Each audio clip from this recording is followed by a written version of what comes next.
പിന്നെ ഉണ്ടല്ല, ഞാൻ ഒരു കാര്യം പറഞ്ഞുതരാമേ. നല്ല ഒരു സാധനം നമ്മളെ മുഖത്ത് നല്ല വെട്ടം വരാൻ വേണ്ടിയിട്ട് നല്ല ഒരു സാധനം നമുക്ക് ശ്രീ ചേച്ചി പറഞ്ഞു തന്നതാണ് കേട്ടോ. നമ്മൾ ഈ തക്കാളിയില്ലേ, തക്കാളി കണ്ടിച്ചിട്ട് ഞാനിപ്പോൾ ചെയ്യാൻ പോവുകയാണ്. തക്കാളി കണ്ടിച്ചിട്ട് അതിനകത്ത് കാപ്പിപ്പൊടിയും കുറച്ച് സാധനങ്ങളൊക്കെ ഉണ്ട്, ഞാൻ പറഞ്ഞുതരാം. അതൊക്കെ കൂടി ഇട്ടിട്ട് നമ്മളിങ്ങനെ മുഖത്ത് തേക്കുമ്പോൾ ഉണ്ടല്ല, മുഖത്ത് നല്ല വെട്ടം കിട്ടും.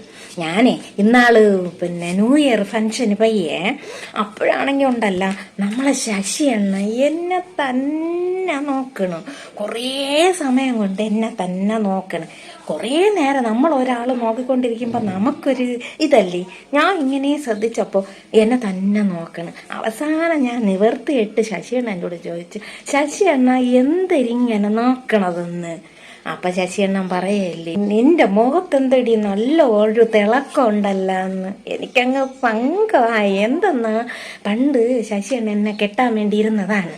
എൻ്റെ അച്ഛൻ കാരണം കെട്ടിച്ചു കൊടുത്തില്ല. കാരണം അന്ന് ഈ ശശിയണ്ണന് ജോലിയൊന്നുമില്ല. ഈ രമേശേട്ടൻ ഗൾഫിലെന്നും പറഞ്ഞ് ഇങ്ങേരൊക്കെ കെട്ടിച്ചു കൊടുത്തു. ഇന്ന് അങ്ങേര് ജോലിയില്ലാതെ ഇവിടെ വന്ന് നിൽക്കുകയും ചെയ്യാണ്. ശശിയണ്ണന് നല്ല ഗവൺമെന്റ് ജോലി കിട്ടിയാട്ടാ എന്നും പറഞ്ഞിട്ട് കാര്യമില്ല. അപ്പം ഇതെങ്ങനെ ചെയ്യണമെന്ന് ഞാൻ പറഞ്ഞു തരാമേ. ആദ്യം നമ്മൾ തക്കാളി കണ്ടിച്ചിട്ട് അതിൽ കുറച്ച് തേൻ ഒഴിക്കണേ. എന്നിട്ട് അതിന് ശേഷം കുറച്ച് ഗ്ലിസറിനും പിന്നെ കുറച്ച് കോഫി പൗഡറും കൂടെ അതിലിട്ട് കൊടുക്കുക. ഇതിങ്ങനെ ദിവസവും ചെയ്യണത് നല്ലത്. അപ്പൊ പൂതാ പറഞ്ഞു കേട്ടോ, ഇതൊരു കുരുപ്പാണേ. ഇനിയിപ്പൊ കണ്ടാ തീർന്ന് കണ്ടെന്ന് തോന്നണു. മാധു പെണ്ണ ഇത്തിരി പഞ്ചാര ഉണ്ടെങ്കിൽ താവണ്ണേ. വീട്ടില് തേയിലുള്ള ഇട്ടപ്പം പഞ്ചാര നോക്കിയപ്പം പോണിയിൽ ഒട്ടും പഞ്ചാരയില്ല. പഞ്ചാരയാ? എന്നെ നിങ്ങൾ പഞ്ചാരയൊന്നും ഇട്ട് തിന്നാതി. പഞ്ചാര അസുഖം വരും, പ്രായമായതില്ലേ. ഓ, എനിക്ക് തേയിലുള്ളത്തിൽ ഇതുപൂരം പഞ്ചാര ഇട്ടില്ലെങ്കിൽ പറ്റൂല. പഞ്ചാര തരാം, നിക്ക്. ഞാൻ ഒരു കാര്യം ചെയ്തുകൊണ്ടിരിക്കുന്നു. അപ്പൊ നീ എന്തൊരപ്പി മുഖത്തൊക്കെ വാരി തേക്കണത്? നിങ്ങൾക്ക് എന്തൊരറിയാന്നേ? അയ്യയ്യേ, കൂട്ടാൻ വെക്കാൻ വെച്ചിരിക്കണ മലക്കറിയൊക്കെ വാരി മുഖത്ത് തേക്കണം. നിങ്ങൾ പോയി നിങ്ങളെ ജോലിയാക്കി. നീ ഇനി പുറമെ അല്ലേ ആ ശ്രീജ പെണ്ണിന്റെ അവിടത്തെ വേഷല ഗീശല എന്തൊരൊക്കെ ചെയ്യണത്? കഷ്ടം തന്നെ. ആ ചെറുക്കം കൂട്ടാൻ വെക്കാൻ വാങ്ങിച്ചോണ്ട് വന്ന മലക്കറിയൊക്കെ വാരി മുഖത്ത് തേക്കണം. അയ്യോ, ആരടി എവിടെയാ വാദിക്കേ? സരളയാ, ഇനി വാപ്പി എന്തൊരു വിശേഷിച്ച്? ആ മാമി. അയ്യോ, മാമി ഉറങ്ങണമെന്നാണ് ഞാൻ ഇരുന്നേ. അയ്യോ, എന്തൊരു ഉറങ്ങപ്പി. കാല് വേദന ഒട്ടും കുറവില്ല. ആശുപത്രി പോയിട്ടും ഒരു കുറവുമില്ല അപ്പി. അയ്യോ, മാമിക്ക് കാല് വേദന കുറവില്ലേ മാമി? ആ പെണ്ണിന്റെ കൂടെ ഇത്തിരി കാലിൽ എണ്ണ ഇട്ട് തരാൻ പറയാത്തത്.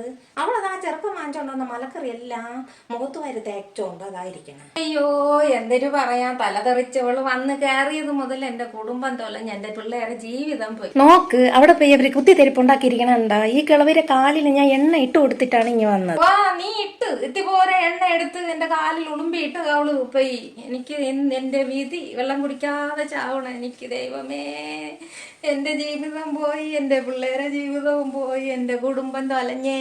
ഓ, ഇത് നിങ്ങളാ വാങ്ങിച്ചതല്ല, എന്റെ അമ്മ എന്റെ വീട്ടിൽ നിന്ന് കൊണ്ടുവന്നത്.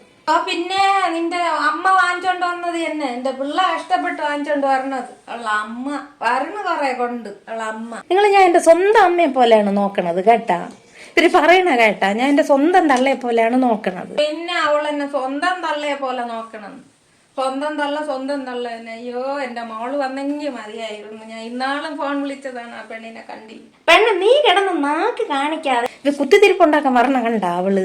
തലതെറിച്ചവള് എന്ന് വന്ന് കയറിയോ എന്റെ കുടുംബം തൊലഞ്ഞു. നീ എന്നെ മൊത്തം പ്രാവ് ഇവര് ഇരുന്നു ഒന്നും സമ്മതിക്കൂല. ഞാൻ ഈ വീട്ടിനകത്ത് കിടന്ന് അനുഭവിക്കണത്. എനിക്കിത്തി പറ പഞ്ചാര എടുത്തതാ, എന്നിട്ട് അവരെ കാലിലിത്തിരി എണ്ണ ഇട്ടുകൊടു. ഓ, നിനക്ക് പഞ്ചാരയല്ല തേയിലയും കൂടെ തരാം ഞാൻ. ഇറങ്ങി പോവാ ചള്ള ചേച്ചി, കൂടുതൽ കാണിക്കാതെ. പൊന്നു മാമി, ഞാൻ പോണം. വാ, നീ പോപ്പി. പെണ്ണിന് ഇത്രയും വേണം.